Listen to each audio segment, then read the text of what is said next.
Hello everyone, welcome back to the SimScope. In today's video, we are going to explore the three-phase full-wave bridge controlled rectifier with a variable DC output. In the Simulink, we will look at how the firing angles affect the average DC voltage at our output. A basic concept, a three-phase full bridge rectifier converts a three-phase source into a DC output. When we use a diode only, the rectifier is uncontrolled and the output is fixed. But if we replace the diode with the thyristors, we can delay their firing angle, which gives us a control over a DC output, the DC voltage at the output, right? The average DC output voltage, average DC output voltage of a three-phase controlled rectifier is given by this equation here, where VDC is given by 3 root 2 divided by pi VLL times cos alpha. What is VLL? It is a RMS line to line input voltage, and alpha is a firing angle in a radian. For an uncontrolled rectifier, the firing alpha is, or firing angle is 0, and therefore we get this VDC is equals to 3 root 2 divided by pi times VLL. So in our model, if we measure we are going to take our source voltage as a 415 volt, and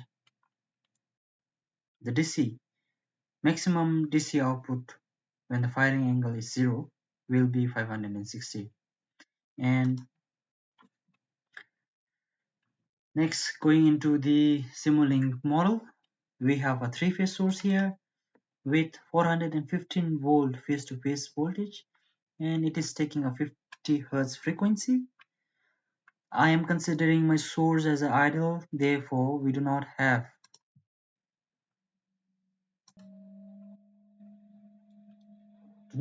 any internal resistance and inductance. My three-phase source is connected to the three-phase VI measurement block, and I want to measure the phase to ground voltage. Thereafter, the three-phase is given to the universal bridge. This represents three-phase full-wave bridge rectifier, and you can see that the symbol here is a thyristor symbol, and number of bridge arm, that means in a three-phase bridge rectifier we have 3 arms, so you can choose from here. For three-phase we need the 3 arms, and other parameters are here. Electronic device, SCR or thyristor is selected. Then from the universal bridge or our three-phase circuit, it is connected to the load with purely resistive load of 10 ohms. A current measurement block will measure the current, and it will produce IDC, and voltage measurement block here will measure the voltage across a load, and it will produce the VDC. Okay, now back from the three-phase VI measurement block, we have VABC. It is a three-phase voltage, and it is given to the PLL block. Now, what is the purpose of a PLL block? PLL block, or a phase locked loop, is used to synchronize your control system with a grid or three-phase AC input. So it detects the angle. We have angle here, and it will detect the angle, frequency, and zero crossing of a AC component or AC voltage, three-phase AC voltage. This is critical in the rectifier, inverter, and a motor drive, because you need to correct the phase reference to generate getting pulse from here, or firing signals. You have to correct the phase reference to generate the firing angle here. Okay. Now, what are the parameters used here? The minimum frequency is 45. So this is a lower limit of the frequency range the PLL will track. Then input, initial input. This is a starting value given to the PLL before it is locked. So is 0 and 50. So that means starting phase angle will be 0 and starting frequency will be 50 Hertz. That's the nominal grid frequency we are using, right? Then regulator gain, or Kp, Ki, and Kd. This is a PID controller parameters inside the PLL that will regulate the phase error. Now 180 is a Kp, proportional gain constant, and 3200 is a integral gain that will eliminate the steady state error, and 1 is a Kd, a differential gain that will stabilize fast changes. So this is a PID gain control, and these gains must be tuned for stability and fast tracking. Okay, next time constant for derivation action. So the smaller it is taken as 1 e to the power minus 4. So this is for the Kd here, derivative gain. To compute the derivative gain, so your time constant should be this much. A maximum rate of change of frequency, that is a limit on how fast the PLL can change its frequency. We say we want to change the or adjust the measurement by 12 Hertz per second. Then filter cutoff frequency for frequency measurement. That is a low pass filter which is applied to the frequency measurement output. And sample time 0. That should be good enough. Then it is connected to the pulse generator with a generator type of 6 pulse and pulse width of 20, and it will generate a firing angle, and firing angle is given as input to the gate of the thyristor, and it will control the switching the thyristors on and off, and based on the firing angle it will produce the output DC voltage. So for the pulse generator thyristor, the block is given as a 0 and alpha is a firing angle. So we want to make our model a variable where we can change the firing angle and the DC output at the same time. Therefore, this constant block is connected to the slider, and this slider represents our gain, or our firing angle, or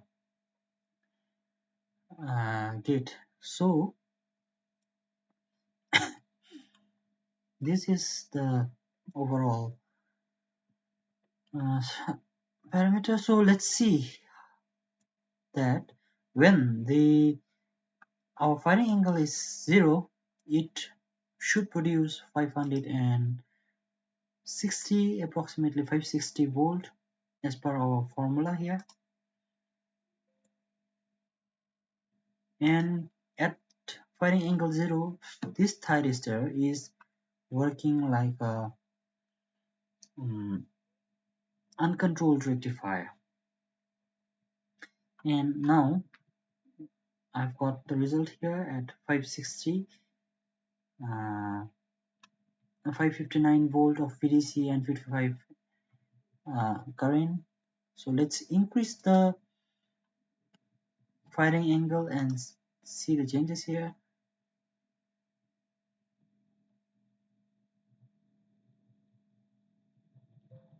We are getting at the 20 degree, we are getting around 520 VDC. At 60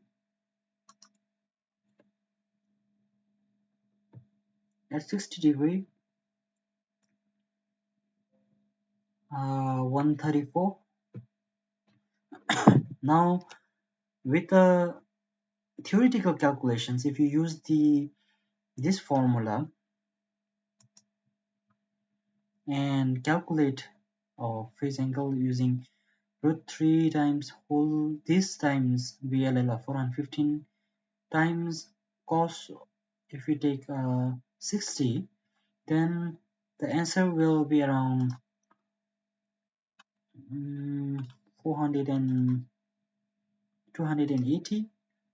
However, that will be based on the load what you take and the voltage drop here, voltage drop at your thyristor.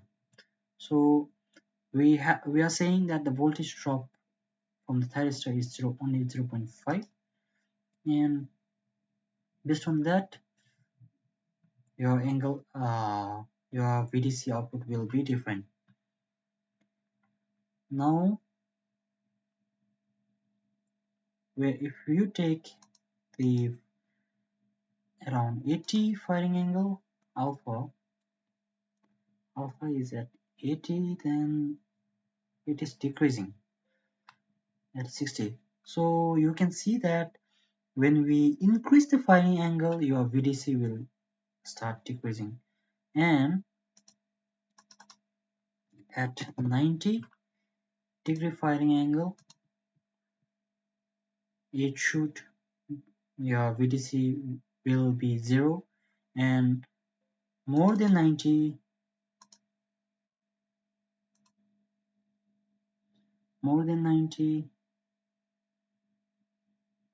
it will start 0, 0, and it will start producing a negative values. That is where we can say that now this rectifier circuit is starting to act like a inverter circuit, and if our load is motor here, it will start acting like a generator. So in gist, we can see that when the firing angle increases from 0 to when the firing angle is 0, the controlled three-phase controlled rectifier will act like an uncontrolled rectifier because the firing angle is 0, and it will produce the maximum VDC or voltage DC output. When the firing angle increases, it will start the VDC will be lesser, and it will reduce at the 90 degree angle. Since cos 90 is 0, you will get your VDC 0, and if you start increasing your firing angle more than 90, then it will start to give a negative value, negative VDC, and your thyristor or your rectifier will act like a inverter. And if your motor is your load is motor, then it will act like a generator. Okay, that was a brief summary, and let's see how our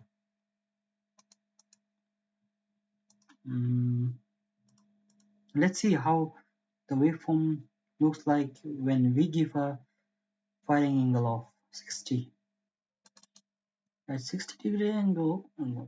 Okay,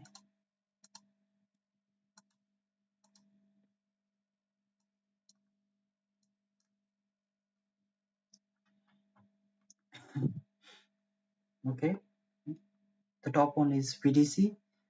We are getting around 500 something, and this one is around. So you can see that if we start from 0, you can see that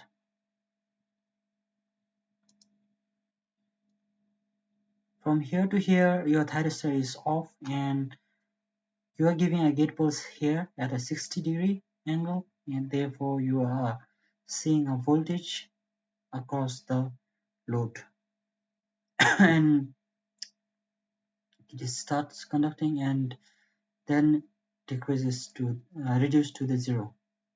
Again, it will be the voltage, the rectifier is turned off in this value, so you are not getting any voltage across your load.